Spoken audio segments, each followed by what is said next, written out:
సుమన్ టీవీలో మీ personal and business promotions కోసం కింది నెంబర్ కి కాంటాక్ట్ చేయండి. అందరికీ నమస్కారం. నేను కొండల రత్నకుమారి, రాష్ట్ర తెలుగు మహిళా ఉపాధ్యక్షురాలిని.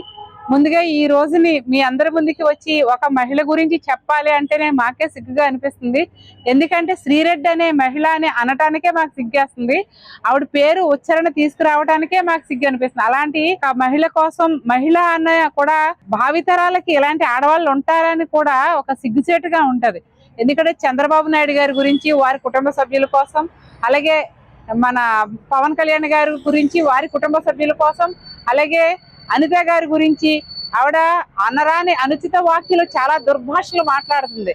ఆ మాటలు వింటే సిగ్గుగాని, ఏంటి ఈ భావితరాలకు ఇలాంటి వాళ్ళన్నా మనం చూపించబోతున్నాము అని అనుకుంటాము. రాజకీయంగా ఎదగాలి అంటే ఎదగాలి, కానీ ఇప్పుడు ఇలాంటి ఒకళ్ళ పర్సనల్ లైఫ్లోకి వెళ్ళి వాళ్ళ జీవితాలు బయటకు తీసుకొచ్చి ఏవో ఇష్టం వచ్చినట్టు మాట్లాడటం అనేది అది చాలా తప్పు.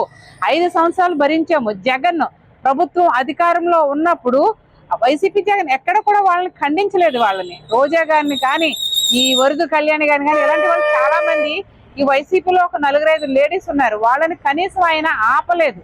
ఎందుకంటే వాళ్ళకి అస్త్రంగా వాడుకున్నాడు అతను. కానీ అతను ఓటమికి కారణం అదే అయ్యిందన్న సంగతి ఆయనకు తెలియట్లేదు.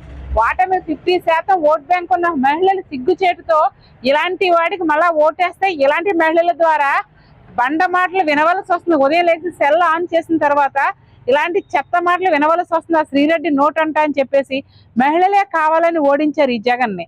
అలాగే చంద్రబాబు నాయుడు గారు క్రమశిక్షణ గల వ్యక్తి. ఎక్కడ కూడా తెలుగుదేశం మహిళలు అందరూ కూడా తెలుగుదేశం పార్టీలోకి వచ్చిన గర్వంగా ఫీల్ అవుతాం మేమందరం. ఎందుకంటే ఎక్కడ కూడా మహిళల్ని కించపరచడం అనేదే ఉండదు.